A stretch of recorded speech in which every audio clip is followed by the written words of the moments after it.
ලාරා විතරද දැකලා තියෙන්නේ. මට ඉඩ අවස්ථාව ලබා දුන්නේ නැහනේ. ලාරා කිව්වා පමණයි ඔබ අනිත් පිටිකරුවන්ගේ නම් ප්‍රකාශ කළා. යාලේ වේගවත් පහරක් යතුඩ ලකුණු 6ක්. පන්දු රකින්න උඩ බලාගෙන සිටියා සියලුම ක්‍රීඩකින් 11 දෙනාත් විනිසුරු මුළු හැම දිනම නරඹු පහර හැටියට සලකන්නට පිළිවන් සියල්ලම නරඹන්නන් බවට පත් කළ සුවිශේෂී පහරක් හැටියට ඒ පහර සඳහන් කරද්දී මුළු ලකුණු සංඛ්‍යාව ඉහළ නගිනවා. ලකුණු 113යි. සුවිශේෂී පහරක් පන්දුවට පාර දෙන්නේ දසුන් සාන. ඉතාමත් විශිෂ්ටයි. අප කියන effortless ආයාසයෙන් තොරව එල්ල කළා. ඔව් විශේෂයෙන් ශානක ඉතාමත් කැමති වේග පන්දුවන්නන් ඉදිරියේ ඔහු මේ පහරවල් අපගේ සිහි ගැන්වෙන පල්ල කැලේදී ඔස්ට්‍රේලියානු අන්ට එරෙහිව ශ්‍රී ලංකාව ජයග්‍රහණය ගෙන ඉනිමු. ස්ටාක් වෙනින් පන්දු යවන්නන් ඉදිරියේදී ඔහු තනක වැදුණා.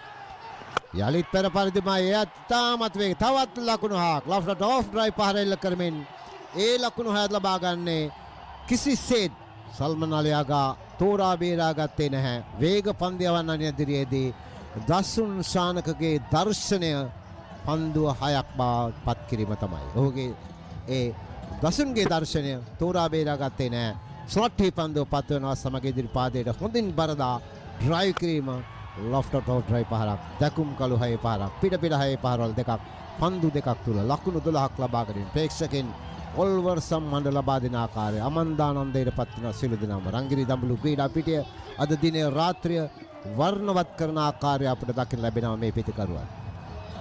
ඉතාමත් විශිෂ්ට ඉනිමක් මේ ඉඩකඩක් තිබෙනවා. වෙන අවසන් පන්දුවරේ ප්‍රථම පන්දුව. එවම සඳහා මොහමඩ් වාසි. යාලේත් ලකුණු 6ක්.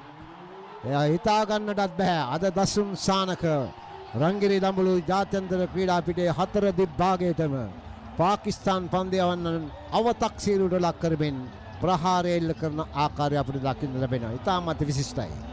මේ ස්ථානෙන් මහේ පහරවල් 3ක් මීට පෙර පන්දු ඕරේදී දෙකක් ඇව්වා. දෙකක් 6 පහරවල් දෙකක් ලබා ගත්තා.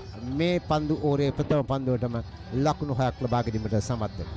බන්දුලාර පාකිස්තානයේ ඔස්ට්‍රේලියාවට එරෙහිව පල්ලේ කැලේ දියත් කළ ඉනිම මට සිහි ගැන්වෙනවා.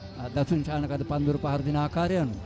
ඔව් පැහැදිලිවම ඒ තමයි ඔහුගේ ඔහු සාමාන්‍ය රුචිකත්වයක් දක්වන්නේ වේග පන්දයවන්නන්ට පන්දුවට පහර දීමේ හැකියාව. පසුගිය තරඟදී දග පන්දයවන්නන් සලාප්සා වශයෙන් විකට් ලබා ගැනීමදී ඔහු පිටියට පැමිණෙන්නේ නැහැ. කෙසේ වුණත් අද දිනේ විශාල වගකීමක් මේ වෙන ලකුණු 22ක් ලබාගෙන. දසුන් ශානක යලිත් උඩ පන්දුවක් ඇදීලා මෙතෙක් ඇදී ලකුණු 6ක්. එයත් ලකුණු 6ක් මිඩ් විකට් හරහා අනුකම්පා විරහිතව පහර එල්ල කරමින් ලකුණු දඩයම් කරන ආකාරය මේ රාත්‍රියේදී අපිට දකින්න ලැබෙන්නේ